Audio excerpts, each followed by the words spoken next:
Chapter 32. Luli. This isn't the way to Medine, is it? Layla glanced over her shoulder at the looming city in the distance. The compass had been pointing them toward it for the last week, and they were close enough now that she knew this was not a mirage. The sight was a relief. After weeks of traveling with a hollowed out heart, Layla yearned for a place to rest.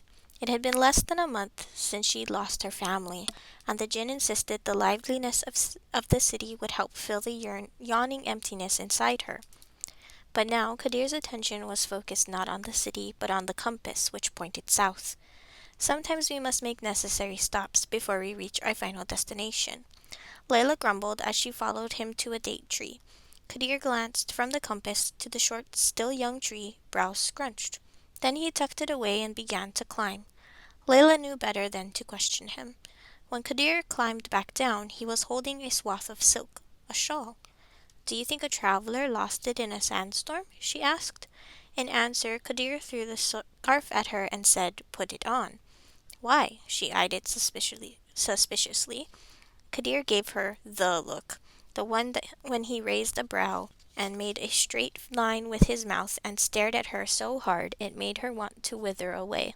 Layla wound the shawl around her neck and noticed the change immediately.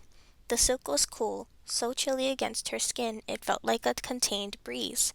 "Did you enchant it?" she asked, voice soft with wonder. He shrugged.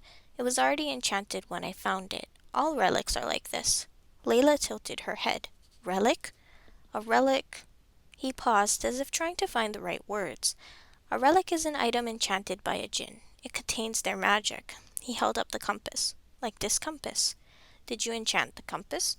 A wry smile pulled at his lips. "No, it was already enchanted when I received it." "And this shawl?"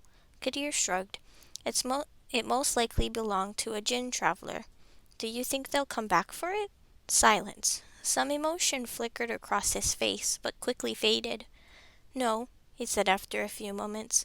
"Why would they, when they could easily enchant another?" It was a good point. Tools were easily replaced. Still, there was something awfully sad about this fabric fluttering on the tree, forgotten. Gadir turned and began to walk toward the city. Layla followed, still grasping the shawl. "Why are they called relics? It makes them sound ancient." Kadir spoke without turning to look at her. "Jinn are ancient.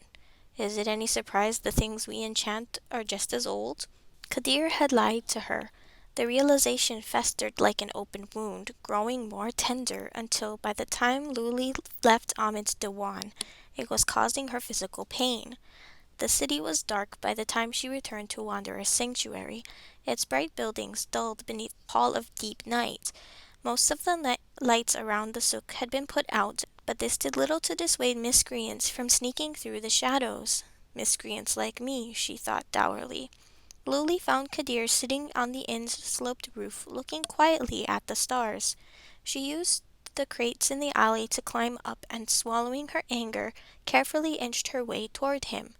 She tried not to think about the helplessness she'd felt when the Ifrit wearing Ahmed's skin put a knife to her throat. Tried not to think of the way her eyes had burned with accusation when he said, "Do you kill Jinn because you hope to steal their magic?" She tried not to think of the pain that had racked her body when she had been stuck in the memory that was not hers, of her horror when she pieced together the meaning behind it. The Ifrit's words pounded through her mind. "Have you at all considered, merchant, that your business capitalizes on suffering?" Long ago, Kadir had told her relics were enchanted items, but charmed objects did not have memories of being alive. It had taken an Ifrit with death magic to help her realize that truth. Kadir lowered his gaze to meet her eyes as she stopped in front of him. "I believe you owe me some answers," she said. Each word was cold, brittle. Kadir patted the space beside him. "There was no news of your assassin in black." Luli bristled at his deflection. She had always abided Kadir's secrecy because she understood the comfort in being enigmatic. Kadir had shown her the appeal. But a secret history that had no bearing on her life was different from one that had shaped her morals. "Are you going to sit, or do you prefer glowering at me with your neck craned?" She did as Kadir suggested, though she sat far enough away he could not reach for her. Kadir appeared unoffended. He looked at her expectantly. Luli tried to speak, but found that all her accusations were lodged in her throat. This is my fault, she thought. I let Kadir lie to me. You want to ask me about what happened tonight. He spoke slowly as if he were speaking to a child moments away from a tantrum. On impulse, Luli reached into the bag of infinite space she'd lugged with her, pulled out the compass, and held it over the roof. What would happen if I broke this compass? Kadir's calm never vanished, but Luli saw a muscle feather in his jaw betraying his panic. You would release the soul inside it, and the item would lose its magic. What's this about a soul? You told me relics were enchanted items. Kadir's eyes flickered between her and the instrument. They are enchanted items. He inched closer to her, closer to the compass. Luli held it out of his grasp. No, this is a prison. No, Kadir was so tense he could have been made out of rock. Not a prison. We Jinn live on in the items most precious to us. It is how we guide the living, even after death. You should understand. You humans leave behind valuable heirlooms for your loved ones too. We don't live in those items. Luli's voice pitched higher without her consent. You told me relics were magical objects, replaceable trinkets with enchantments. Do your dagger and the two-faced coins contain souls as well? Kadir held up his hands in a placating or perhaps defeated gesture. You humans use the word relic to refer to all magical items, but it is no lie we can enchant objects, like the dagger and coin. He shifted closer. But enchantments are temporary and fade upon death. The only way to keep our magic alive forever is to contain it in what we Jinn call a relic, an object to which we bind our souls so we can live on after our mind and body have perished. This is what the compass is. Luli turned away from Kadir's pleading gaze with a sinking heart. She did not need him to tell her the obvious. If enchantments faded after death, the chances of them running into magical possessions left behind by still living Jinn were extremely slim. Luli, Kadir was close enough to brush shoulders with her. Luli leaned farther over the edge of the roof. The Jinn froze. Luli, please, he said, voice so soft it made her tremble. He had never begged her like this before. It made something in her crack. That compass. It contains the soul of someone who is precious to me. And what of the souls in other relics? Her hands were shaking. Are the lives of other Jinn so worthless that you would let me sell them like they were mere tools? I'm no better than a slaver. This whole time she had been selling captive souls. Luli, Kadir set a hand on her wrist. Her pulse jumped. Don't Luli me. Lying by omission is still lying, Kadir. I wanted to give you a purpose. Do you remember when we came to Medine? Dahlia was having you deliver messages to earn your keep, but it wasn't enough. You said the city was too small for you, that you wanted to go back into the desert. He took a deep breath. Before I met you, the compass was leading me to Jinn so I could give them a place to exist after death. I knew what it felt like to be lost. I did not want others to suffer my fate, not even as relics. I thought you could help me keep their legacies alive while reaping the benefits. You told me I would be a treasure hunter. Luli could feel the prickle of tears in her eyes. She rubbed furiously at them with her bandaged hand. But these are more than lost treasures, Kadir. They're priceless living artifacts, and I've been affixing prices to them like they're nothing but convenient tools.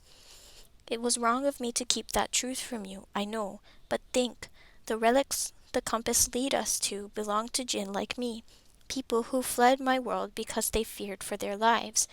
There is no going back for them. Do you think it would have been better to leave them in the desert, abandoned and alone? At the very least, we can find them new homes, places with folk who understand and appreciate their magic. Lily swallowed. Not long ago, her father had given her a compass, a relic.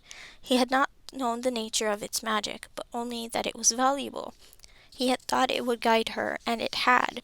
Through it, Kadir had found her, but she was not so naive as to think all her customers could cherish relics this way. And who was to say those Jinn would rather help humans than remain lost? Kadir smiled sadly. No one knows what the dead want, Luli. all we can do is honor them in the ways we understand. Where I come from, we cannot decide who our relics are passed on to, but we hope they will nonetheless guide the living. In your realm, I believe this is the form that remembrance takes. I do not believe what we are doing is wrong. Luli knew Kadir was trying to win her over with reason, trying to soothe her frayed edges until she forgave him. He always did this, always backtracked after he made some mistake, and she always forgave him. What if he lies to me again? But Kadir had saved her. When her tribe had perished and she alone was left to die, Kadir had appeared with his magic fire and rescued her. Layla Najima al-Nazari, he had said, it seems saving your life was my destiny. He had gestured to the compass she was holding, had shown her the red arrow pointing directly at her. Kadir had done more than rescue her. He had given her a life of purpose. Her voice was thick with tears when she said, you decided the course of my life without telling me the full truth. Had I not seen the Ifrit's magic tonight, had I not come to you with these concerns, would you have ever told me all of this? Kadir fixed his eyes smoky with desperation, on her and said, yes, when the time was right. And when would the time ever be right? Kadir shook his head. I know it was wrong of me to lie to you, Luli, but you must understand, I am not accustomed to facing my mistakes. Always I have run from them. She remembered words he'd spoken to her long ago. I was lost in your human desert and could not return home. That is why, when I tracked the compass to you, it saw fit to guide me down a different path, your path. And when she had asked why he could not return, he'd simply said, because I am no longer welcome there. The last of her resistance snapped when he said, I apologize.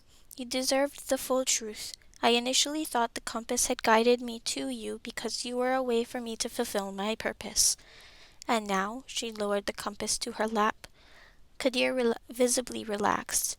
You are not a tool. You are my charge. He seemed to hesitate, then added, if you would disagree with this lifestyle, relinquish it. Easy to offer me the alternative after it's become my life. She was the midnight merchant, seller of rare, magical items. Without the relics, she was nothing. I know it's wrong, but it is all I can offer. What we're doing is not immoral, Luli.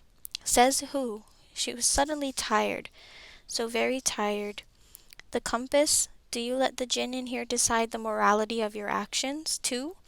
She is the most moral person I know, Kadir said, unscathed. He held out a hand. Reluctantly, Luli handed over the compass, but Kadir surprised her by gripping her hand. The jinn in this compass was my savior. She freed me from a terrible fate and guided me through your desert so that I would not perish. I owe you everything, including my life. Luli pulled her hand away with a glare. You do not owe her my life. Yes. Kadir looked away, brow furrowed as he gazed at the stars. Of course. An uncomfortable silence hung between them, filled with questions and accusations. Luli closed her eyes in an effort to calm herself. When she did, she was assaulted by memories that were not hers. She was shackled to a rock, preparing to die, thinking of him. Kadir, she now realized. What happened in the Dewan was only possible because you are dealing with an Ifrit. She opened her eyes and glanced at Kadir, who was speaking to the stars. I told you before, she can use death magic, which is what allowed her to show you the memories of the jinn in the compass. Only an Ifrit would be powerful enough to interact with souls while confined in a relic. A breeze brushed up Luli's arms and made her shiver. She felt very acutely as if they were being watched. Kadir seemed to sense this as well. He reached into the bag of infinite space and pulled out the collar Omar had surrendered. The moment he held it in his hands, it flashed a muted silver, and the feeling vanished. Luli did not realize she had been holding her breath until she released it through cold lips. It is a good thing you found a way to steal this back. Doubtless the Ifrit would have possessed someone else if given the opportunity. With us, the relic can do no harm. What did you do? I bound its magic. And you couldn't have done this earlier? Before Ahmed was forced to kill his comrades? She would never forget the agony in his eyes. No, even if I had been able to seal it, the relic needs to stay close to me. You saw how powerful the Ifrit was. It will take great concentration to keep her contained. Kadir patted the bag of infinite space. From now on, this stays with me. Luli stiffened. The bag was a lifeline to her business, and if Kadir had lied to her before, then maybe he had lied to her about other things. She'd opened her heart too much this day. No, she said sharply. Find another way to carry the collar. I'm keeping the bag. She frowned at Kadir until he relented, pushing the bag back to her. If you insist.